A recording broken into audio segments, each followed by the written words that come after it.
This is Lecture 32. We're going to take a different tack today from the one we did last time. In the last lecture, we discussed how several key individuals popularized the increasingly visible results of natural science to promote a philosophical worldview of scientific materialism. People like Ludwig Büchner, Jakob Maleskod, and Carl Vogt all were generally aware of the great strides that were being made in natural science. They were aware of the advances in electromagnetism, which by the 1840s were beginning to become visible even to lay people, and they certainly were aware of achievements in astronomy that were the talk of the time. I'll catch you up on those in our next lecture. As for the popular accounts of natural science from outside Germany, they knew of Chambers' book on the vestiges of the history of natural creation because Vogt translated it into German in 1851. But their message had a German flavor to it. I mean that it was more classically philosophical. It focused on the nature of reality and how we should go about trying to discover its laws. They were essentially preaching a sermon of metaphysics. Theirs were the big questions. What is the nature of reality? What is life? And how do we get at truth? Well, their assumption was that reality is simply molecules in motion, nothing more. So once we know the laws governing the motion of molecules, we'll know all that can be known. And as we saw last time, the negative implication of all this was that anything that supposedly eluded capture by the motion of molecules, like an immaterial soul, for example, that simply didn't exist. The attitude of the scientific materialists was, let's get real here. All there is matter. That's what the body's made of. And when the body's no longer able to keep the exchange of matter that defines life going, it dies. A different exchange of matter called disintegration takes over, and the physical matter of the body rots away. And that's it. There's no soul left over. It's time we faced up to this. It's what natural science has made clear.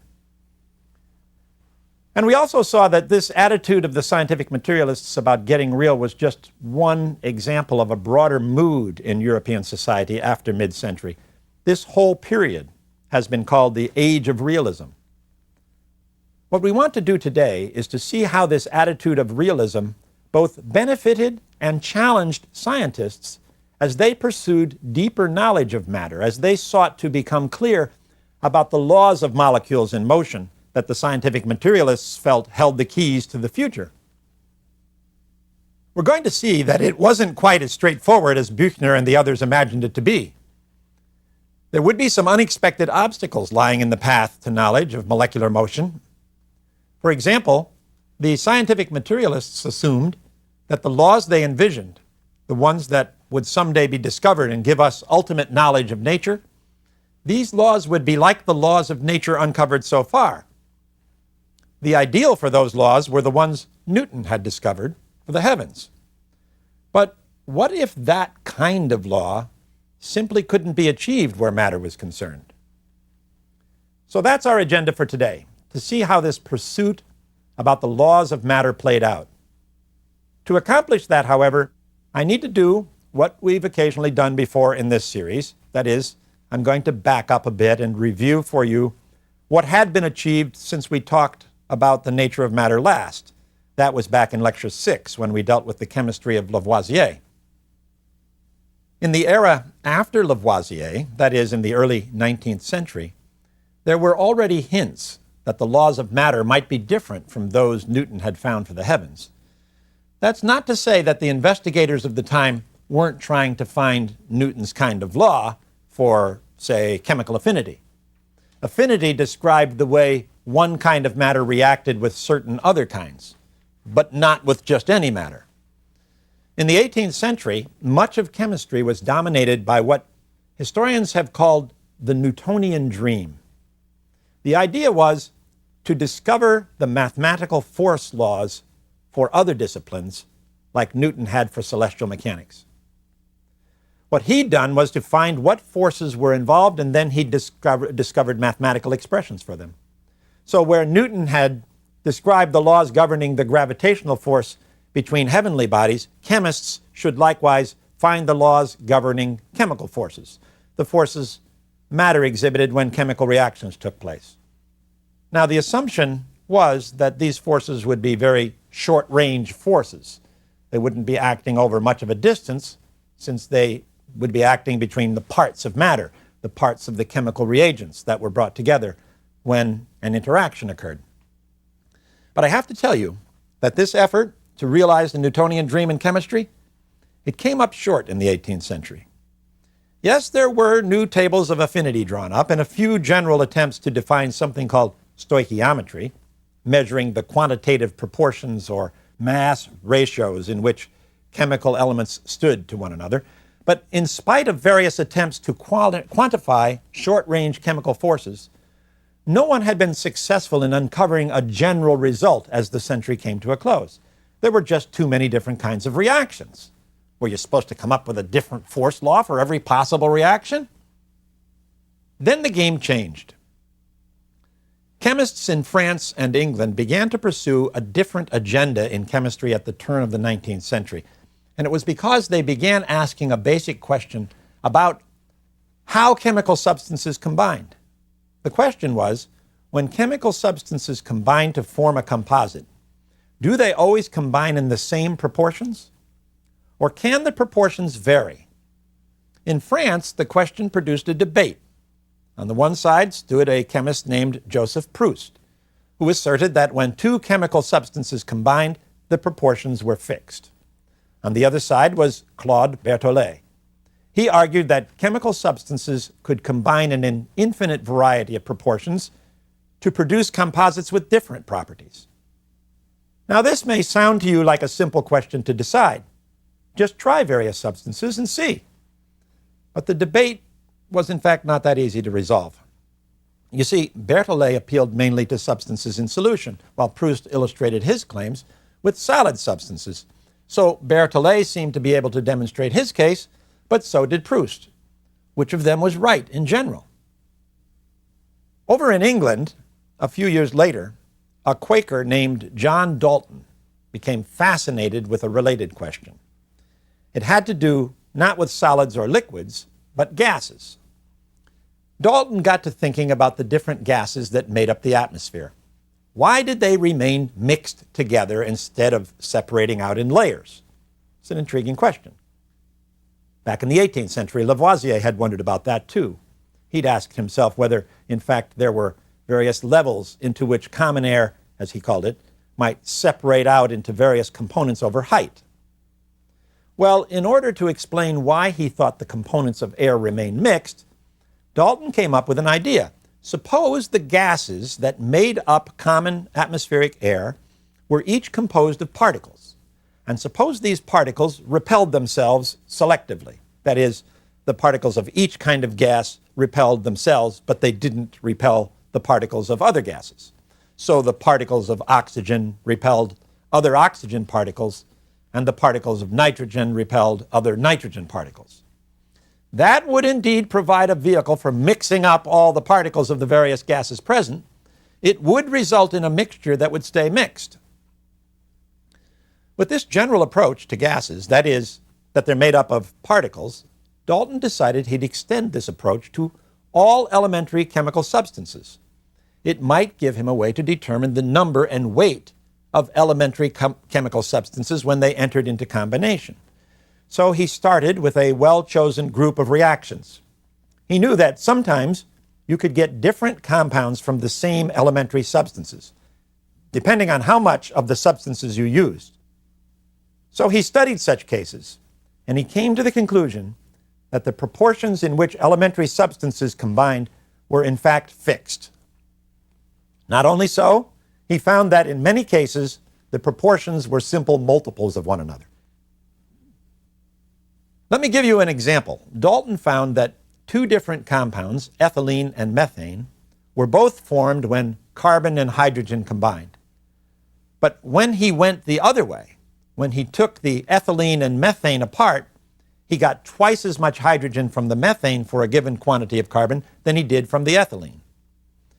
So this is where Dalton became bold. He now took the step of suggesting that the elementary units of carbon were all alike in weight and figure, that there were atoms of carbon. And if that was true for carbon, it was true for all other elementary substances. With this foundation, he was now in a position to formulate a general claim about the way elementary substances combine. He stated what has become known as the law of definite proportions.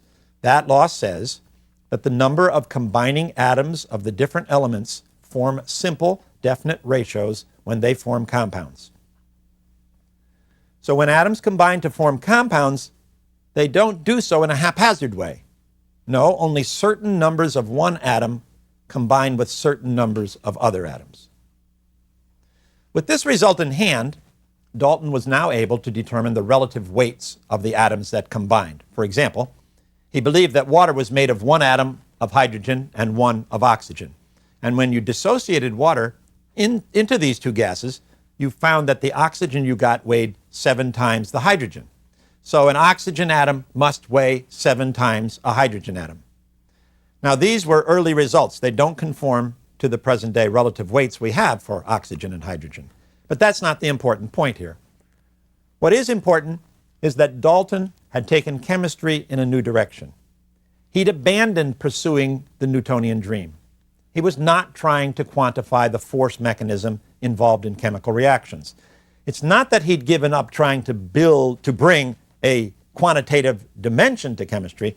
On the contrary, he did do that, but it was a different kind of unit he was quantifying.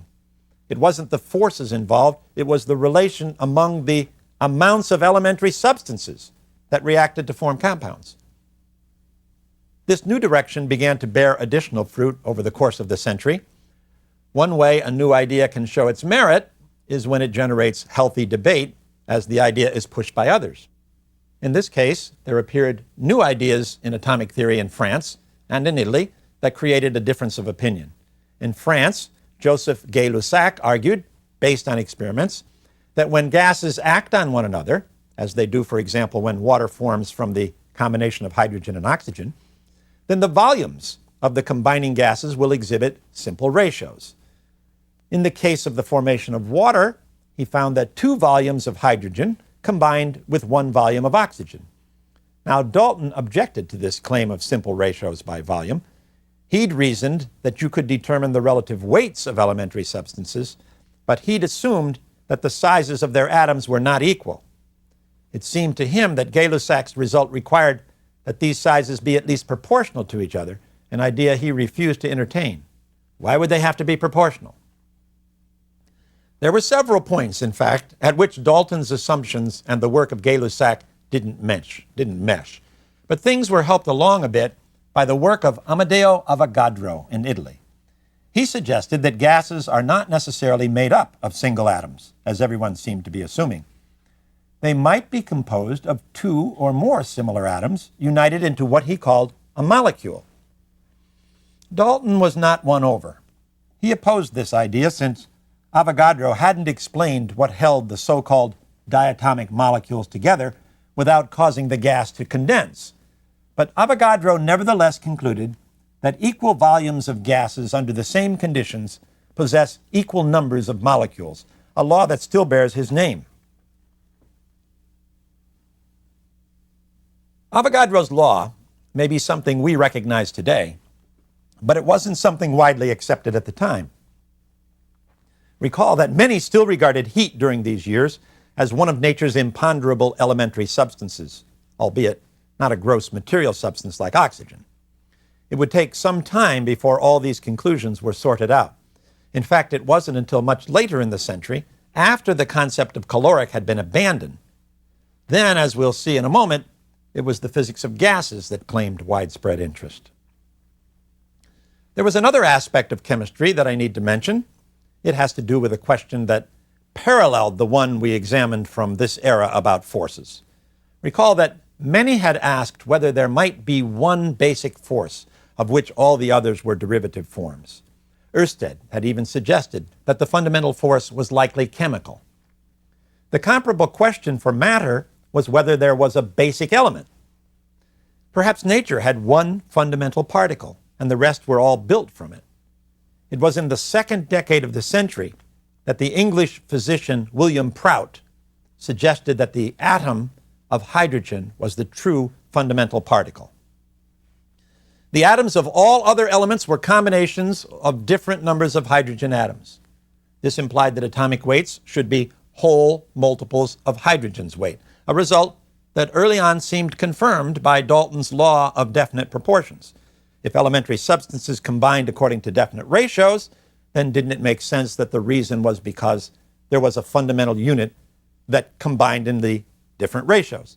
But then, as the years passed, more and more experimental results indicated that very few atomic weights were exact multiples, so they couldn't really be multiples of hydrogen. Prout's hypothesis fell out of favor if it had ever been in favor. But there were other intriguing results to ponder. One area that began to attract attention was the relations among the properties of elementary substances. And the list of elements was growing, from the 30-something elements known to Lavoisier and Dalton to the high 40s by 1815. Chemists began looking for similarities in chemical properties among different elements. For example, fluorine, chlorine, bromine, and iodine have very different atomic weights, but all combine with metals to form white crystalline salts. Was this just a coincidence, or was there some underlying reason for the common property? Of course, as this kind of investigation continued, some patterns seemed to be purely numerological results. By that I mean that some similarities were identified that were mere coincidences. For example, in 1829, Johann Dorbereiner identified chemical families in which the atomic weight of one element had a value equal or close to that of the average of its two immediate neighbors. Fascinating, but no one could find a physical meaning for this curious property. And that meant that this business of finding patterns and periodicities among the elements was a risky business. How could you tell when what you had found was worth anything? In 1869, a Russian chemist, Dmitry Mendeleev, published a book on the principles of chemistry in which he arranged 60-some elements according to increasing atomic weights. He formed a new row when he came to elements that displayed similar properties to an earlier element. But once again, it wasn't an exact science. Sometimes he had to leave gaps because no element had been discovered with the atomic weight that would exhibit the expected property. Further, Mendeleev's values for atomic weights were not always in agreement with those determined by others. So, as you can imagine, there were critics. Even though you had to admit that what he had put together was curious, still, no one understood why the table worked as well as it did. One critic even asked if anyone had tried arranging elements in the order of the initial letters of their names. But relationships Mendeleev's periodic table displayed couldn't really be denied. Chemists were not about to stop arranging elements in periodic tables. Well, how did the physicists react to what the chemists had been doing? Physicists had always been interested in the behavior of matter.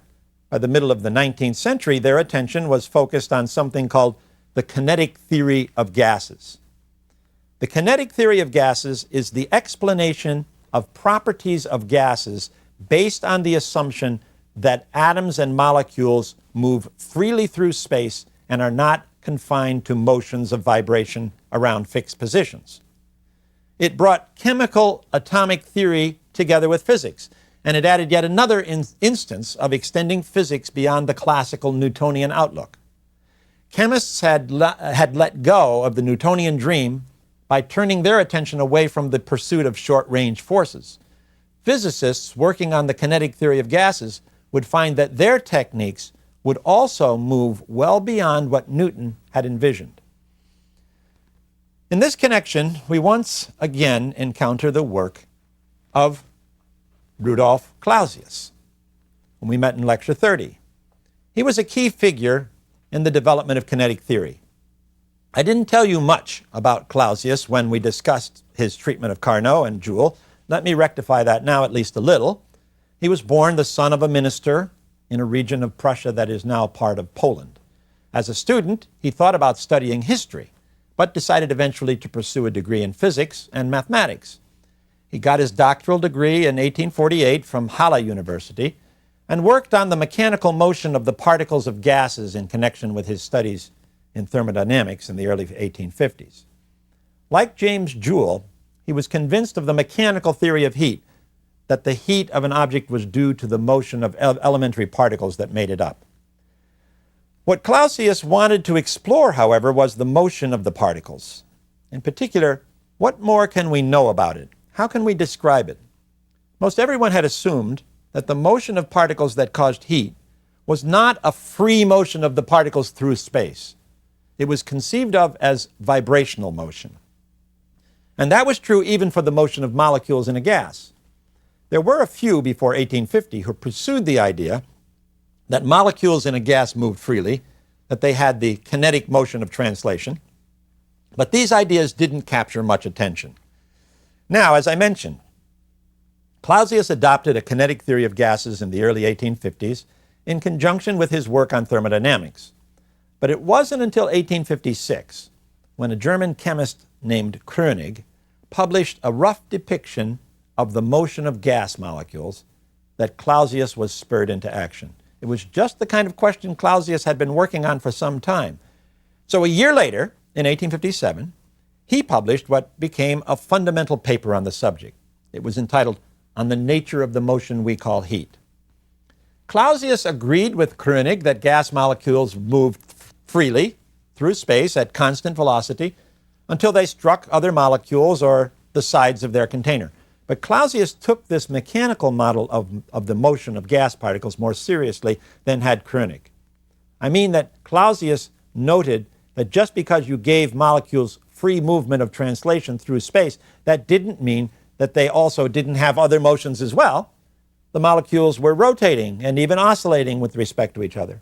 So if you have a gas in equilibrium, he asserted, then you can account for its total energy with all these motions together. Although he had no way of actually calculating the individual energies, he believed that the total energy of the system was made up of these various kinds of motions of the molecules. Using the model, Clausius correlated various properties the gas exhibited with the motion of its molecules. For example, the pressure the gas exerted was due to the molecules striking against the sides of the container. And he explained how a liquid could change its state and become a gas as well.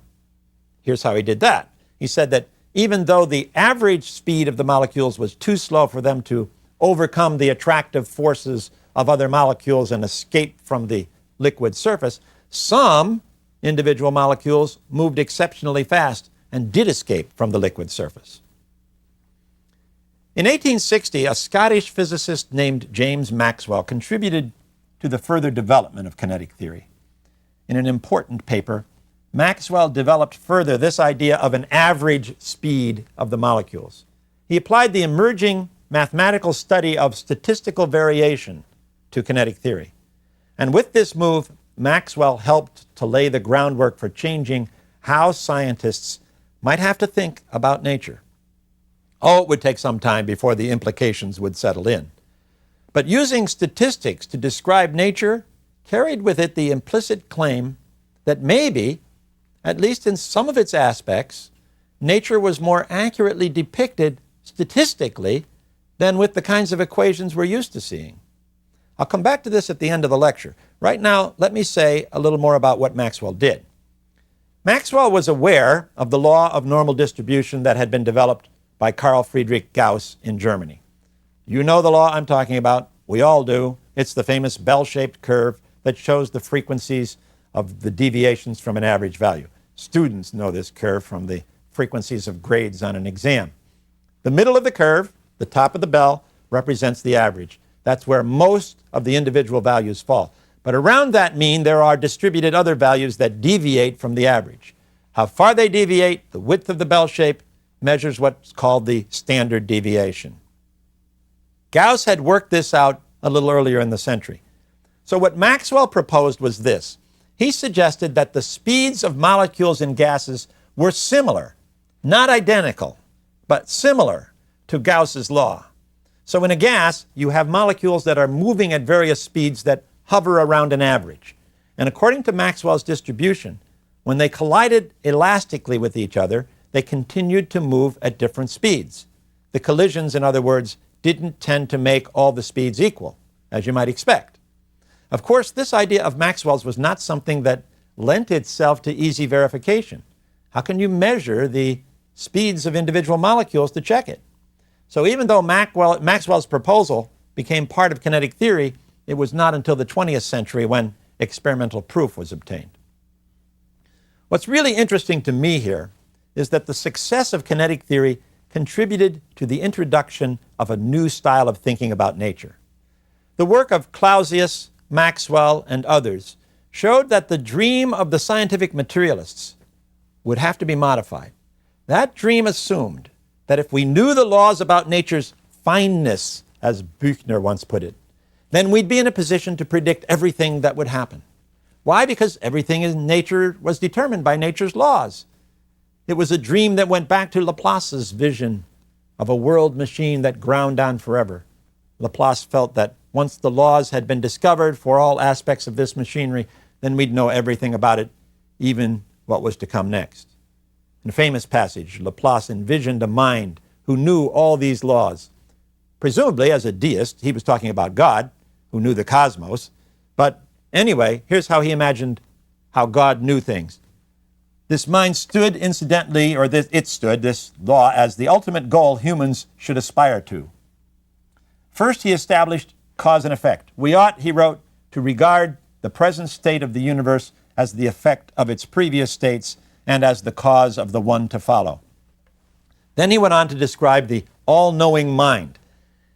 Given for one instant a mind, he wrote, which could comprehend all the forces by which nature is animated and the respective situation of the beings which compose it, a mind sufficiently vast to submit all these data to analysis, it would embrace in the same formula the movements of the greatest bodies of the universe and those of the lightest atom.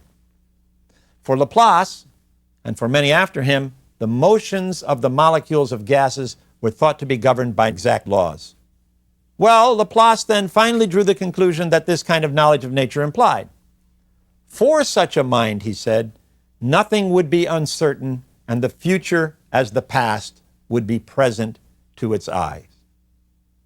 In this view of things, nature was a machinery whose operations, because they followed nature's laws at every level, were rigorously determined. What Maxwell was saying was that knowledge of that sort for the motion of molecules and gases was not something humans could acquire.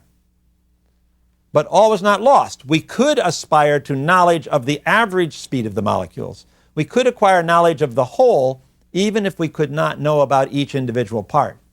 We can use the kinetic theory to calculate the average pressure of a gas, even if we don't know the motions of the individual molecules making up the gas.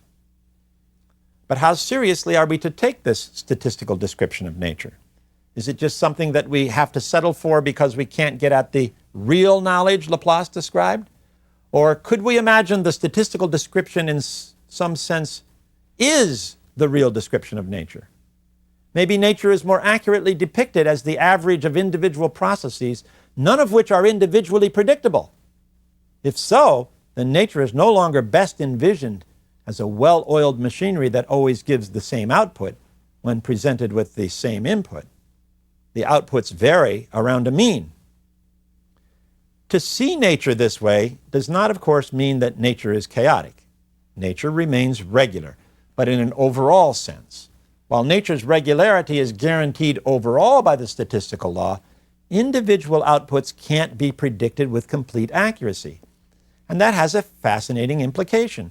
If you're going to say that nature is more accurately described by statistics than by an older Laplacian determinism, then in one sense, nature becomes more like a person than a perfect machine.